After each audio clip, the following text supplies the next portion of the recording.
連鎖式嗰啲喺外邊嘅工場做出嚟咩咧，次次都一樣嘅。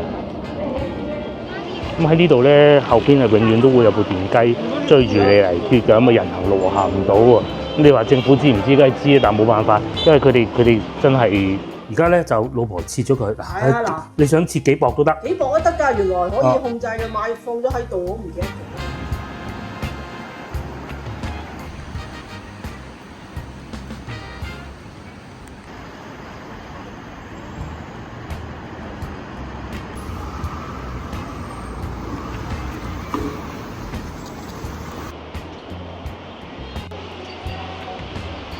天氣就越嚟越凍啦，咁咧啲美食又越嚟越多啦。咁我今日咧就諗住去食伊麵嘅，所在位置係人民路啊，咁啊會轉過去長壽東路嗰度食堅記伊麵。喺前面望又住，咁貴咗好多啊！咁嚟對面醫院會唔會多咗小朋友嚟睇病咧？未有咁快嘅，過多2日啦。大家都着咗啲厚衫啊，通常天氣開始凍。嗰啲好耐未食過嗰啲美食咧，你又要去揾翻佢出嚟㗎啦嚇。譬如我今日去嘅伊麵啦，嗰啲凍咧，即係唔好睇見我個笠住個頭咁啊。其實因為落雨嘅啫，其實就唔係好凍嘅，都20零度嘅啫，也就係咁啊，加埋少少雨水咁啊，哎呀，廣州人啊摷晒啲衫出嚟啦，即係嗰啲御寒衣物啊，各種咁啦，咁啊都不遮咁樣，平時。即係好似咧開咗個冷氣機咁啫嘛，只不過係即係或者你喺屋企唔記得熄個冷氣機，點解咁涼爽嘅今日？哦，原來係唔記得熄冷氣機，咁上下嘅感覺嘅啫。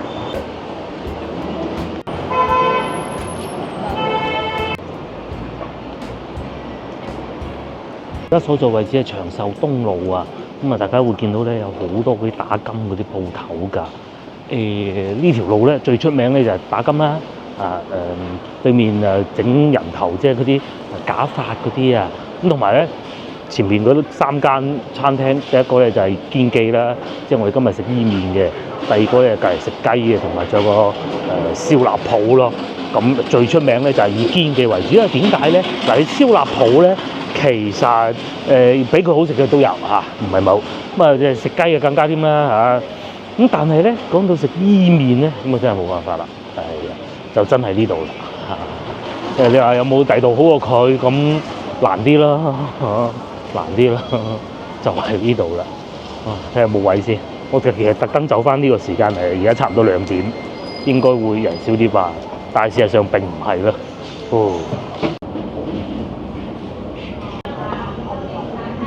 美食就到咗啦，呢個係牛腩伊麵咁啊，呢個係中size嘅，25蚊。咁咪有咁多嘢啦，有牛腩啦，個牛腩咧偏紅色少少嘅，應該係會落得柱侯醬少啲嘅，即係南乳多啲嘅我估。咁同埋今日好似多咗啲湯水喎。咁但係咧重點咧就係呢個啦，個伊麵咧佢係呢種炸過嘅蛋麵嚟㗎。呢啲咧長者食就最好嘅嚇，即係冇牙都啱食嘅咧。嗰個成日講，諗唔到而家呢個時段都咁多人啊！即係如果再早啲嘅話，可能人更多。如果咧屋企有老人家生日啊，咁如果你有心咧，最好就係咁啊！其實有啲餐廳都會做到嘅。有啲人懶就唔會做嘅，就係點咧？用伊麵，伊麵咧其實亦都可以叫長壽麵嘅。咁同埋咧，你食嘅時候咧就要咁樣啜晒落個口度，就唔好千祈唔好中間夾斷佢。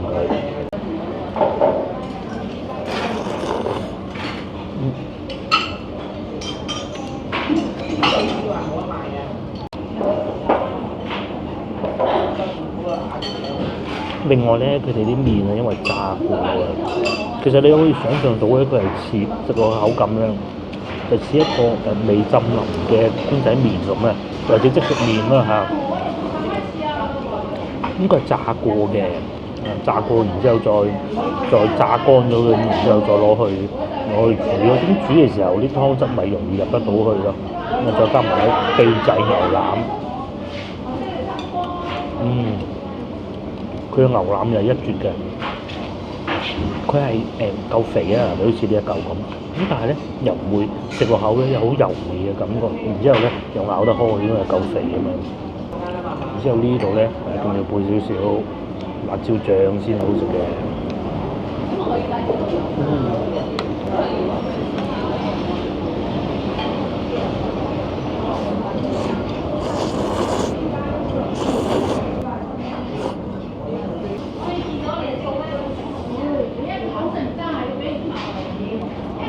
佢呢個辣醬唔算太辣，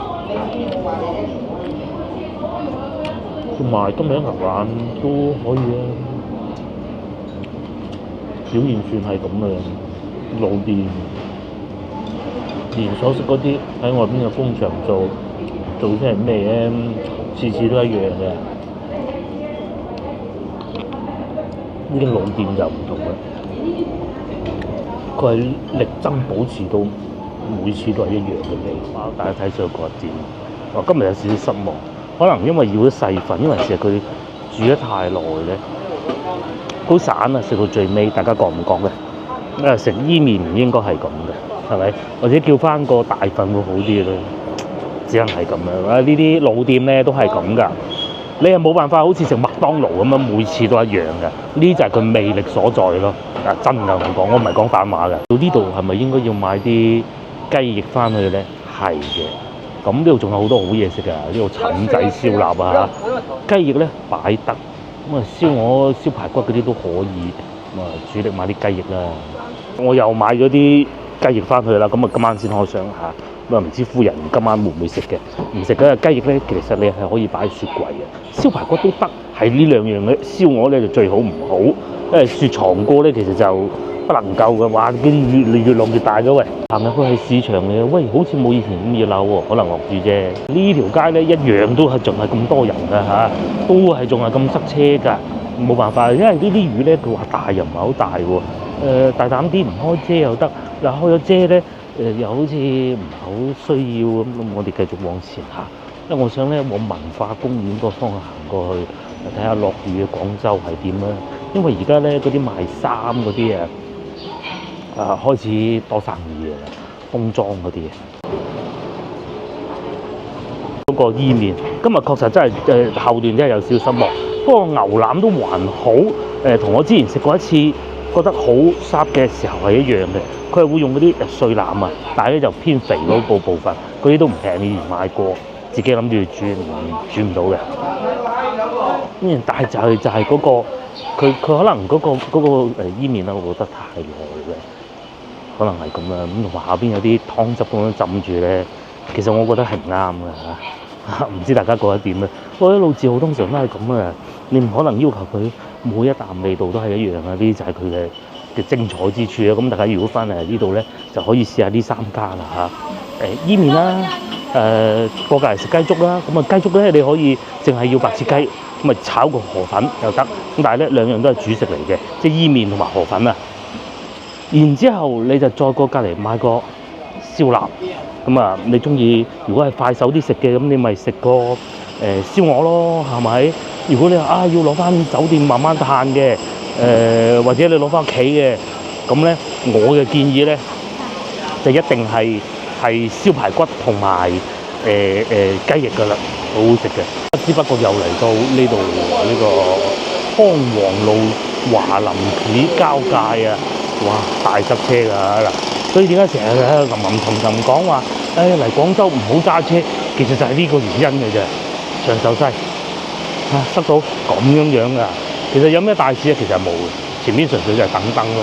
咁同埋咧路邊咧好多啲電雞擺咗喺度啊，咁咪行咧慢啲啊，咪撞親人唔得㗎。咁啊再加埋咧有啲人卸貨喎，大家睇唔睇到前邊人卸貨，咁你照撞埋去咩唔通？咁所以咪慢咯。咁但係咧有啲景象咧講明係生意好，人多，唔通冷鬼清清咩？係咪先？咪有辣有唔辣㗎啦，呢啲嘢人人都食得開心。至於呢度咧就係賣金飾㗎啦，華林國際專門開個地鐵站俾佢嗰個咧，就係呢度咯。就算落雨都仲係咁嘅喎。咁啊包括商場裏邊咧，其實都係好多人嘅。呢個位置就係地鐵站口啦。咁啊，一入去就地鐵站嚟㗎啦，好方便嘅。咁而家我咧就打算咁嘅，就往文化公園個方向行過，因為行下文化公園，同埋咧睇下人哋賣衫咁嘅。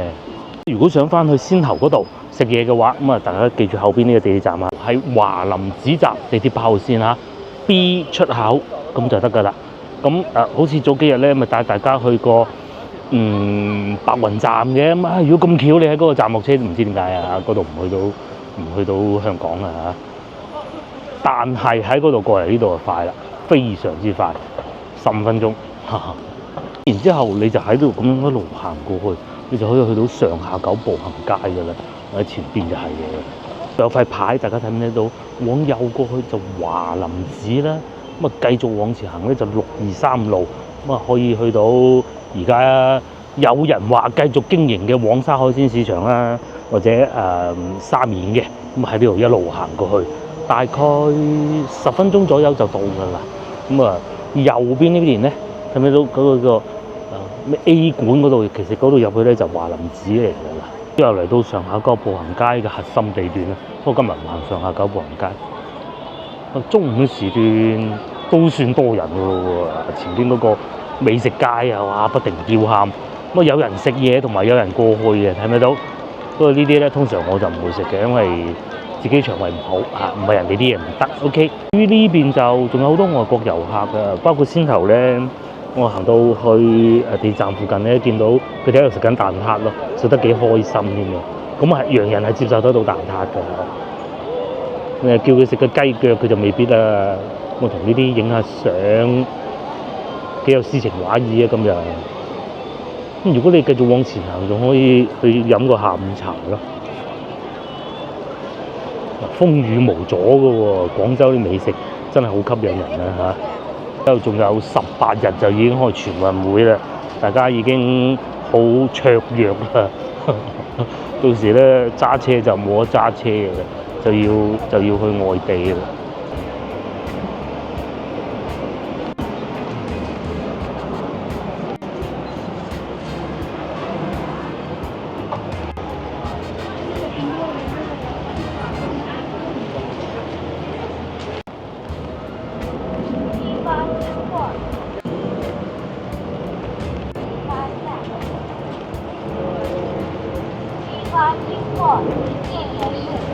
終於咧又嚟到13行附近啦，咁呢邊係批發服裝為主嘅，又睇下今日熱鬧啦嚇，呢邊係賣男裝嘅，哇仲要短袖添啊，應該係批發吧，或者呢啲係貨板嚟嘅，清貨啊25蚊一件咁嘅喎。揾食係最緊要啦，落雨咧都不阻出貨嘅熱情啊！老細仲幾開心添，咁啊感覺上咧真係少咗啲人，因為落雨真係冇辦法，係咪？面前呢度18甫路，咁啊有啲咧裝緊嘅呢度嚇，風雨不改啊，係咪？附近咧就好多批發市場嘅男裝女裝㗎啦為主。好似呢度咁樣18甫又有啦，咁再行過去咧就係廣州酒家嗰個方向㗎啦，呢度少啲嘅。右邊嗰度轉過去又係啊，通常咧我哋會去翻文化公園旁邊嗰度睇嘅。如果係要買嘅話，繼續往前行就到㗎啦。咁尤其咧到4點零5點鐘到啦，你就會見到好多新村好時尚嘅女孩子收工啊，就唔係咩古靈精怪嘢啊，係嗰啲賣衫嗰啲妹妹啊，咁佢哋喺個鋪頭度咧要試衫俾啲客睇嘅，咁有揾啲後生啊，係咪先？咁揾個阿姨咩？咁啊，好似呢啲咁樣，咁啊，sales 啲姐姐咯，sales 妹妹咯，呢啲咁都唔得㗎，係咪？屏中和屏東全部都係賣衫嘅。咁啊，呢一個產業咧喺廣州咧係好發達㗎，養起好多人㗎。你試諗一下呢啲屋咧，其實租得早出去咧，佢嘅租金係好貴嘅，然之後佢要交稅嘅。咁啊，嗰啲稅嗰啲錢點嚟咧？嚟咗之後咧，咁啊養起好多政府部門啦，佢可能要收建下啲路燈啊，或者揾啲環衞工人掃地啊，搞好啲衞生啊，翻新下啲舊屋啊咁咯，哇，夠成咁嘅。樣咧亦都會有好多外國嘅客商嚟到採購啊，咁啊外省多啲嘅，外國就少啲。不過咧，如果佢哋買開咗咧，尤其喺東南亞係好中意嘅，即係佢哋會認為廣州呢啲貨係靚啲，尤其越南嗰邊咧，因為我哋都會見到好多貨車咧上邊咧係會寫住嗰啲唔識睇嗰啲文啊，都係越南文嚟嘅。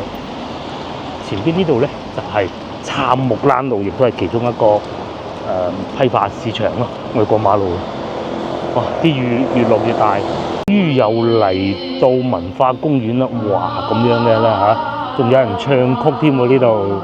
之前咧中秋節嘅時候啊，呢度係會有燈飾嘅，咁啊啲燈飾梗係冇咁快撤走噶啦。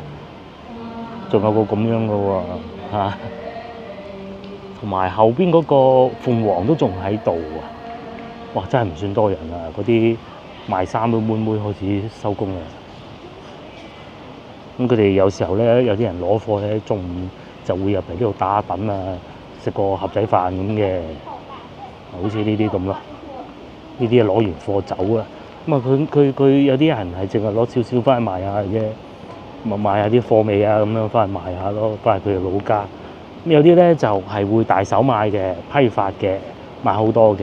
又嚟到文化公園呢個後門啊，呢個前邊應該係都仲係杉木欄路嚟㗎嚇，真係冇晒人喎。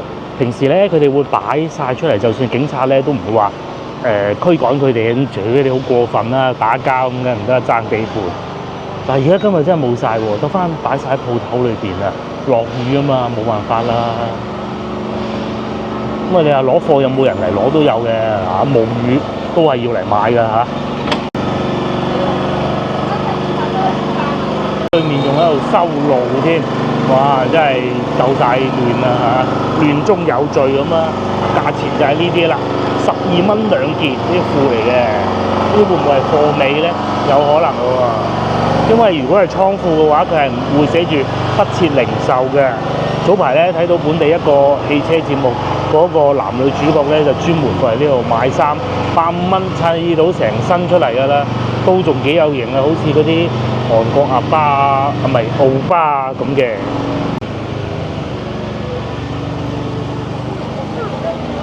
嗱呢邊咧已經變得熱鬧翻好多啦嚇，即使係落雨都係咁話㗎啦。咁啊，雖然未至於話條路行唔到，咁但係都幾熱鬧咯。如果再往前行咧，就可以出翻去人民路㗎啦。咁啊，呢度附近咧好多嘅，啲揾食最緊要啊！即係揾食係一定係最緊要，落雨都唔理嘅，係咪？因為遲咗咧，攞到去快遞嗰度咧，啲貨出唔到咧，咁你等幾時咧？請問啊，哇！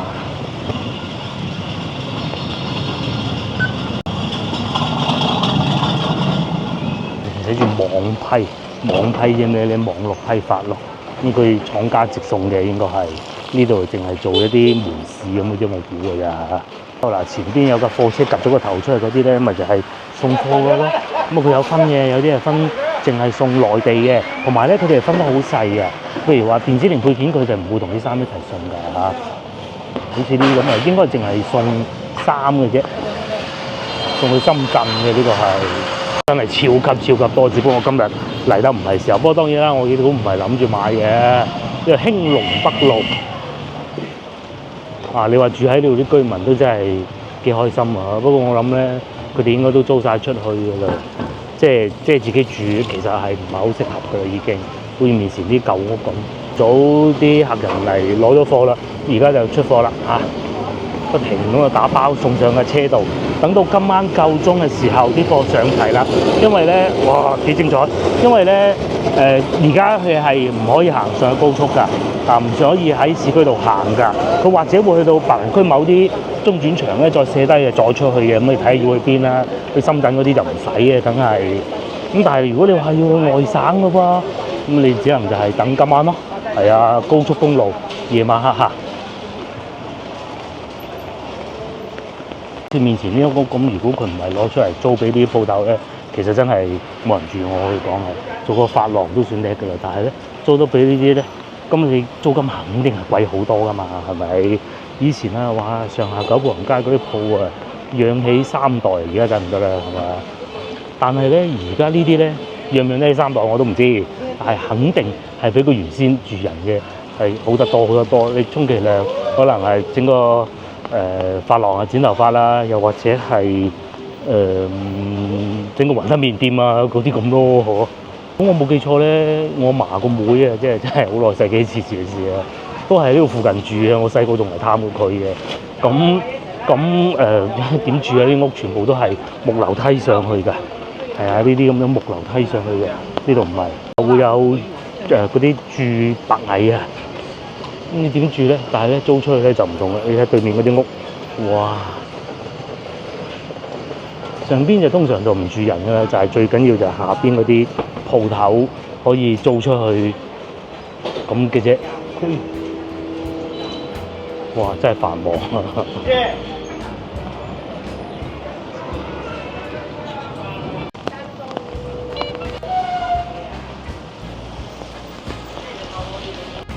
嗰陣啊，疫情啊，最緊要啊，爭啲要封城嘅時候啊，即係全部冇得外賣，所有鋪頭唔俾開嘅時候咧，因為嗰啲老闆仲要出貨啊，趕住即係出去外省啊嗰啲咁嘅，靜雞雞喺路邊咁樣掟低2袋，跟住個人走咗去喎，佢唔理啊，跟住另外咧接頭上嚟就搬咗啲貨走，好似就毒品咁啊！係啊，揾食艱難啊！但係咧，可見肯定係利錢夠咧，佢哋先至會咁賣命嘅。咁有咪慘好過係咪？而且咧，啲租金唔平嘅，做少日啊蝕租冇理由啦，係嘛？對面嗰啲西關大屋啊，咁喺呢度咧，後邊係永遠都會有部電雞追住你嚟跌嘅，咁啊人行路行唔到喎。咁你話政府知唔知？梗係知，但冇辦法，因為佢哋真係稅收好多，咁啊只能係隻眼開隻眼閉咯嚇。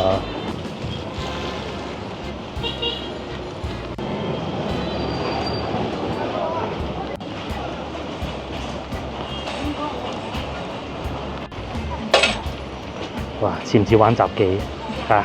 嗱，哇！似唔似玩雜技？我見過拖2步都係咁啊，貨車都未有咁好力啊！爭啲過唔到添，終於咧嚟到呢度啦嚇！前邊呢度咧就已經翻到去一德路噶啦，咁咧就相對感覺上會好翻少少啦。但其實都係好擁擠嘅，呢啲地方咧永遠你都唔好考慮揸車入嚟嚇，即係冇可能嘅係你睇下咁樣塞法，行路都快過佢9000幾倍啊！落雨都已經係咁啦，平時仲交關啊！包括外邊又係啊，啲老細啊擺晒啲貨喺度，咁啊等裝貨咯。精彩唔精彩？仲要落雨啊！今日已經，如果唔落雨嘅咧，不過唔係落雨都係咁嘅啫，唔落雨都係咁嘅啫。全部改裝過嘅，好好力㗎呢啲車。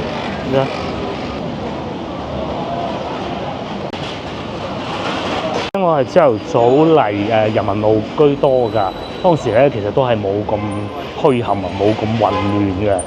到傍晚呢個時候咧，我諗而家算係一日之中咧人民路啊，即係呢個周邊啊最熱鬧嘅一個時間段嚟㗎啦。個個趕住出貨啊嘛，啲貨擺晒喺對面嗰度，咁啊搬上車㗎咯喎。係啊，揾食啊嘛，冇辦法啦，係咪先？咁樣啊，一嘢咁搬上車。咁咪出貨咯，呢車好力嘅。貨拉拉咧，我哋平時揸車，即係作為一個駕駛者就係好行心。一唔係佢係特別快，特別啲，仲快過我開特斯拉喎。一唔係咧就特別慢，一個裝滿貨咁啊，又或者想慳電啊嘛，仲慢過隔離開電雞嗰個。特別慢嘅，咁你成日佢又高喎，你睇見，喂會唔會前邊塞車咁？你梗慢慢跟㗎啦。望到一眼一睇車前邊冇車，佢喺度吱吱油咁開，咁一抽頭過睇見佢，一唔係食煙仔咧，一唔係玩手機咧，哇好討厭嘅。咁啊一唔係咧又喪咗咁嘅咯，哇即係仲喪過我開特斯拉嘅，就係咁嘅。揾食㗎嘛，你睇下對面成條路都係嘅。以前啊對面嗰度啊。嗱，我都唔怕講，其實係有好多流浪漢嘅，佢哋將啲流浪漢都趕走埋嘅，咁咪喺度出貨咯。嗱，你啲人行路行咧，咁你就得翻一條路嘅啫，係咪？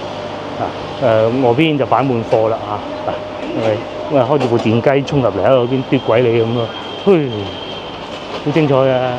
咁凍啊，今晚翻屋企先慢慢講啦嚇，睇下老婆今晚煮啲咩好嘢食，今晚見。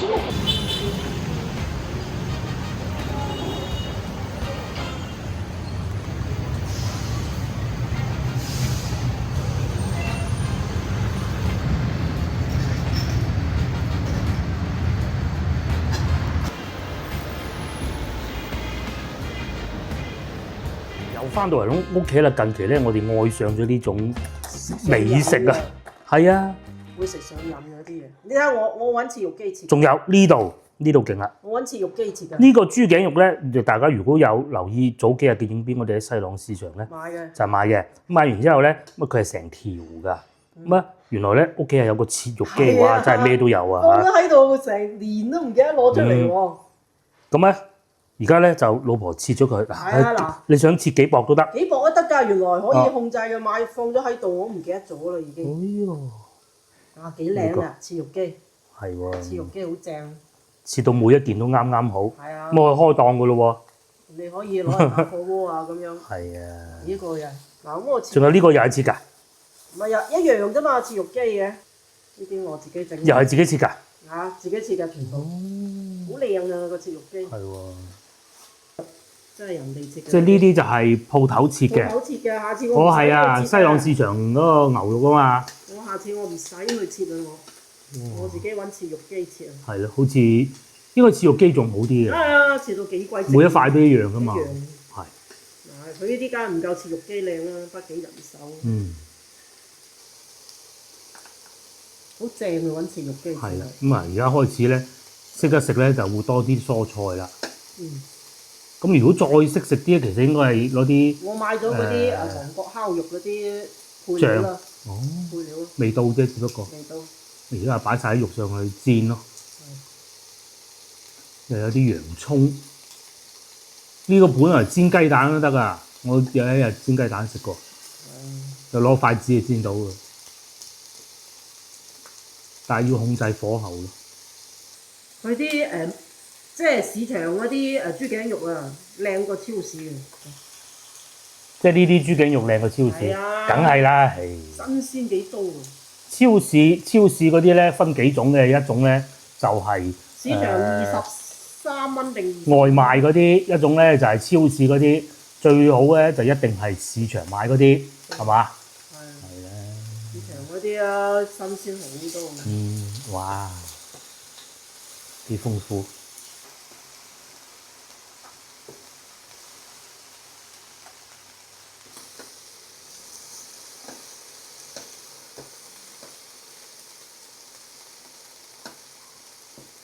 嗱，佢而家係識食嘅。我之前同佢講話嗰啲豬五花啊、豬頸肉咧，一定要燶少少嘅。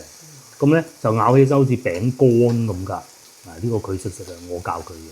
因為咧豬啊呢啲咧，如果唔夠時間啊，佢就可以燶啲都唔怕㗎。牛咧燶嗰頭咧就咬唔入嘅，就浪費食物。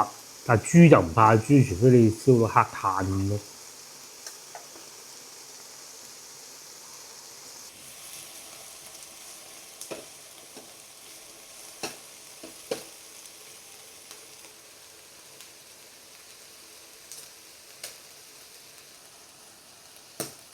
要放啲鹽啊！呢啲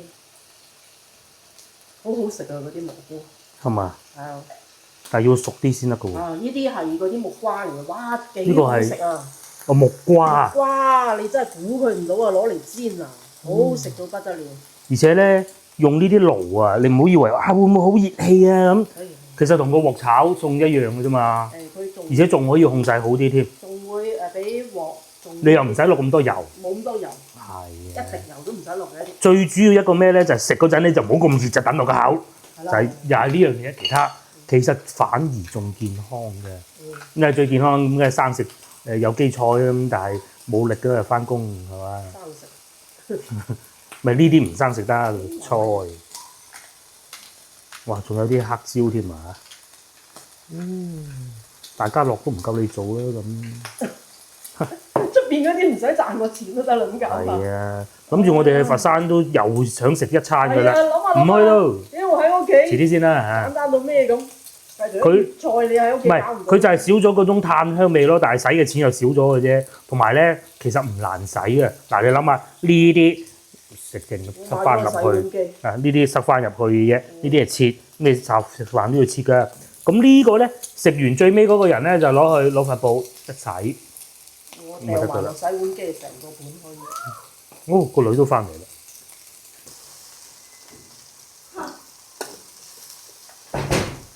沒有你的份。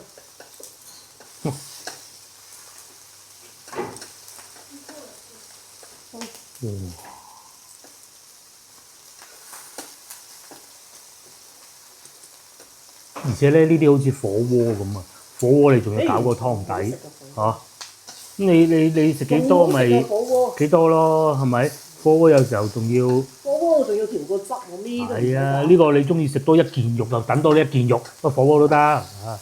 但係你係夜晚煮飯炒餸就唔得啦。唉，煮多咗又多咗，少咗又少咗，幾唔好。呢啲肚餓唔夠，再等多2件肉落去。哇，好吸引咁喎！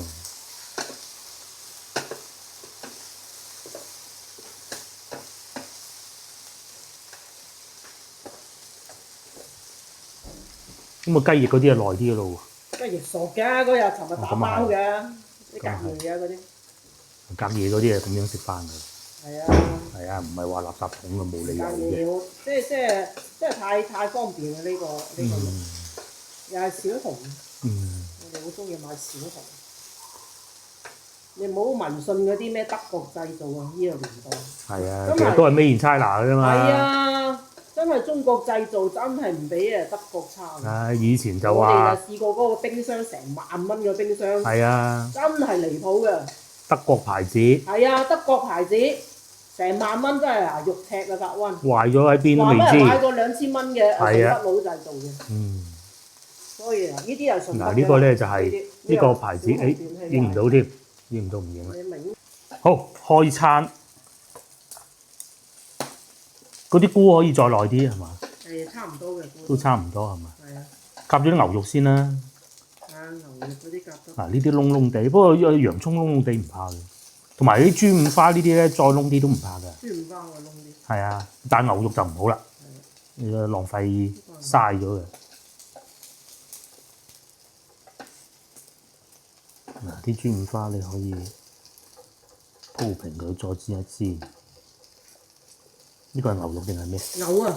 牛夾咗佢啦。而家咁啊，唔使叫佢咩啦。係，要自己切咯，翻嚟。我翻嚟自己切。一刨就得啦。呢啲係薯仔，係嘛？薯仔未得。薯仔未得。哇！攤凍下先，唔好咁夾。呢個仲可以再呢啲啊，豬五花仲可以。再攪一攪，呢個就得啦。試件牛肉先啦，呢個係西朗市場買嘅。唔買洋葱一齊食㗎。哦，即係要夾住啲洋葱食。即係有啲甜甜地咁嘅味喎。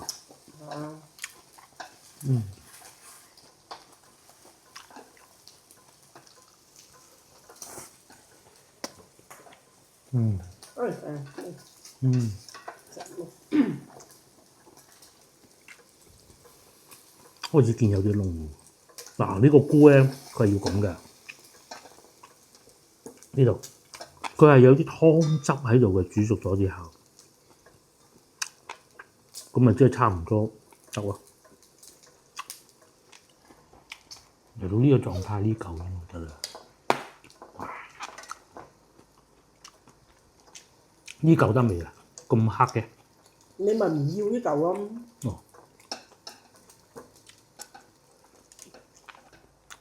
呢個係豬五花定豬頸肉啊？豬頸肉。豬頸肉。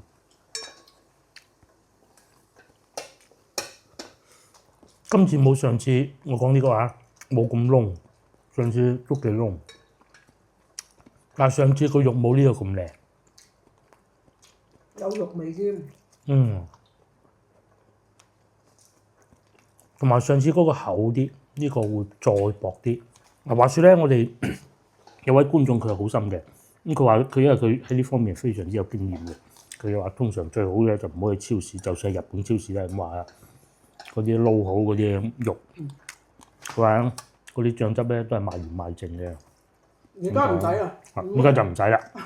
我有個切割機啊。有部機咁樣切咗啲肉佢，然之後自己做嗰啲醬汁咯。唔使醬汁㗎。你煎嗰時灑啲鹽就得㗎。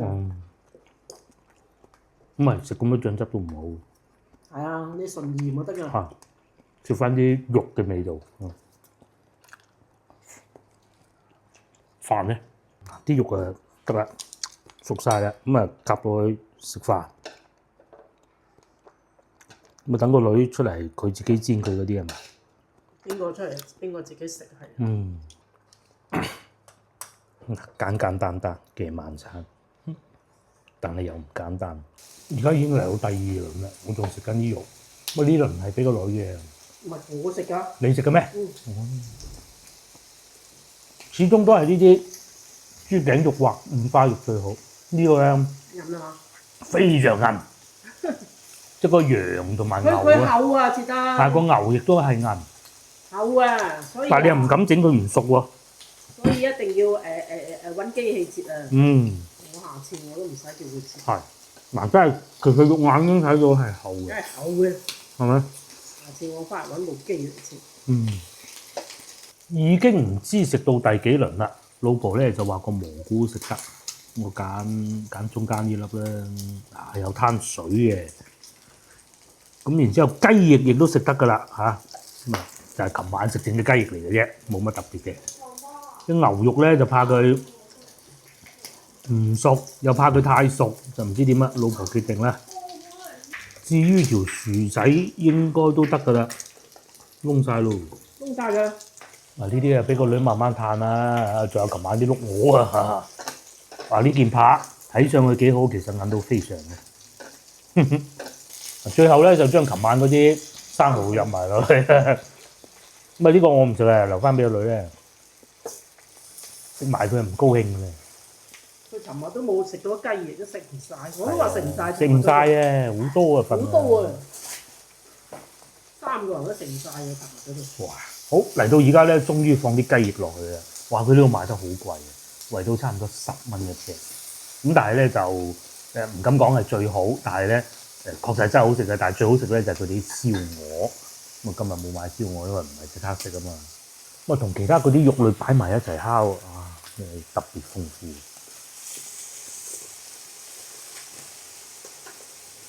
懶人嘅食法。食飯啊！呢啲叫懶人。係啊，懶人食飯啊！千祈唔好以為咁樣會好多油或者唔健康，其實又唔會，因為食咗幾日都未見喉嚨痛，真係會上癮。又未見喉嚨痛，其實咁樣咧，嗰啲油鹽攝入仲少咗，係咪？你真係抵落個鑊炒嘅話，反而你本身又要噴又要落啲油㗎啦。佢呢啲因為佢原先不黏啊嘛，咁啊炒過佢。咪嗰啲鹽啊就住嚟落嘅，咁唯一要注意嘅就唔好食咁多咯，跌咗嚿先。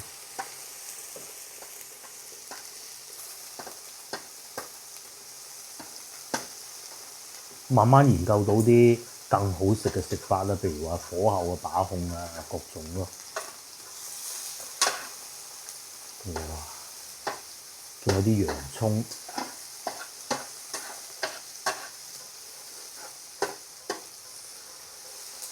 而且而家咧天氣熱啦，唔係而家天氣凍啊，咁食就更好咯。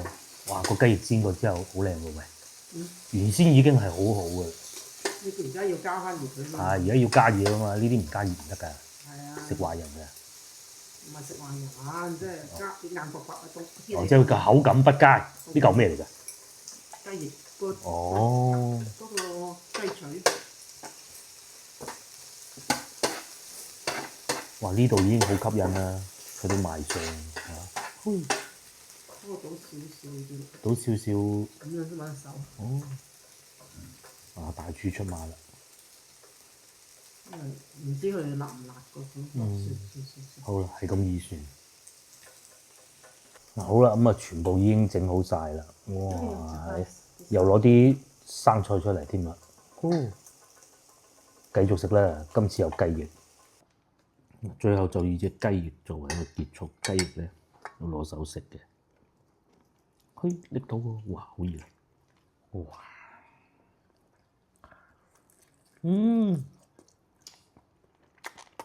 佢真係好食嘅。係啊，又唔會話腥啊，唔好食。佢啲蜜糖汁真係麥芽糖定蜜糖啊？我唔知啊。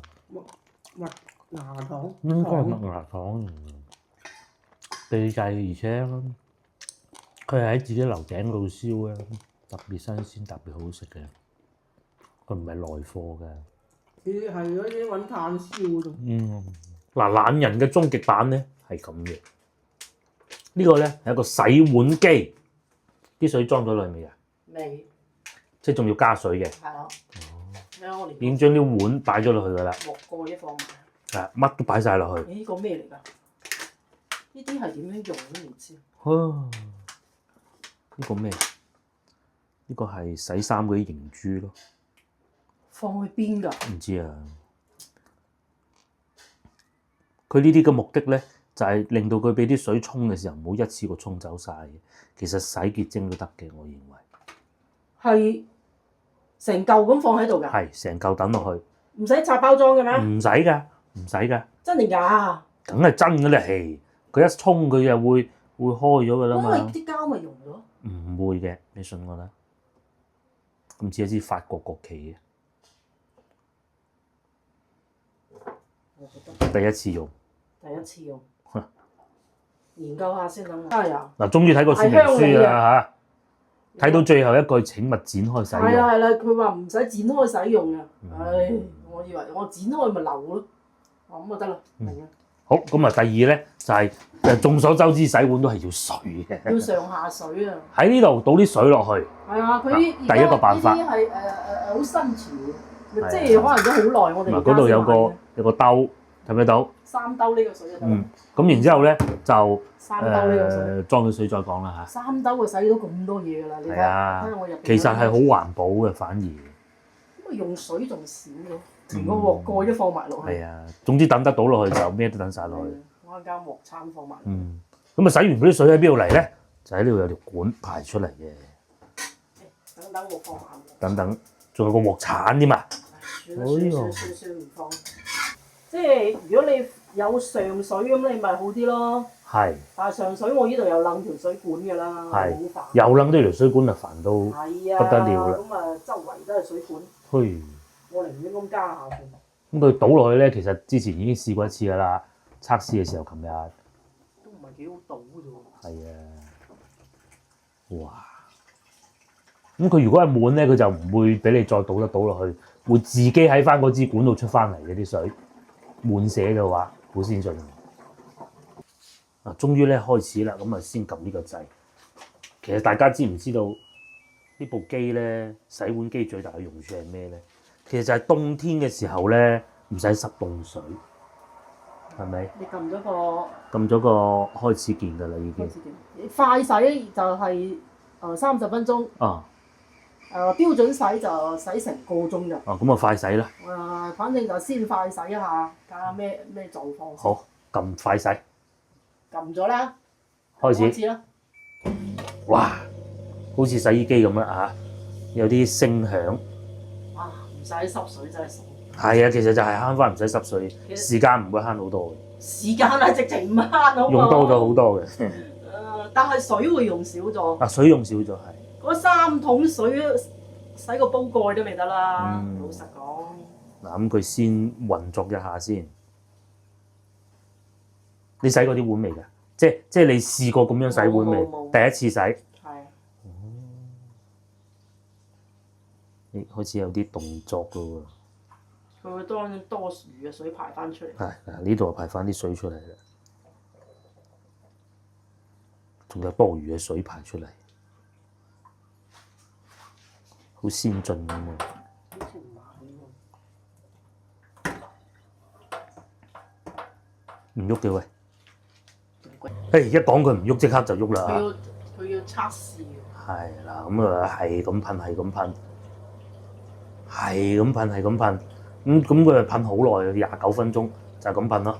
不過咧，呢隻牌子，我尋日測過咧，就即係入邊仲有水珠啊！即係用完之後咧，就要打開蓋佢散氣，係咪咁意思咧？唔係，其實唔使打開蓋，佢呢度有一個依個功能，乾燥，保持乾燥咯，即係等佢類似風乾。因為佢唔同話燒凍櫃，燒凍櫃有冇200度啊？100幾度，100幾度。但係呢啲咧，佢係100度到嘅啫。哦，咁啊最尾佢就全部自己識吹乾埋佢。係啊，吹乾同埋烘一烘。消毒咁樣咯。應該入邊仲有水珠嘅。哎呦！因為你將個洗衣機再抽乾佢好難，佢比較密封啊嘛。係。如果佢唔密封，呢度就會漏滲水。但係如果你密封入邊成個洗衣機，你要吹乾佢又比較難。不過點都好啦，總之係懶人一物，就係怕凍到隻手，好辛苦嘅。但係佢就攞熱水啊，一路加熱一路洗一路。即係呢啲水係熱嘅。未，佢分階段嘅。哦。排出嚟嗰啲水係熱嘅，我尋日睇嗰度。分階段，咁啊至於點啊，真係梗係唔知。係啦，如果大家想知嘅點，自己買部試下啦。擺得落嘅話。而家有啲國保比較平，即係國家補貼。係國家補貼平咗幾多錢啊？平咗100幾蚊，最高嘅可以補到40%。好，由佢慢慢洗。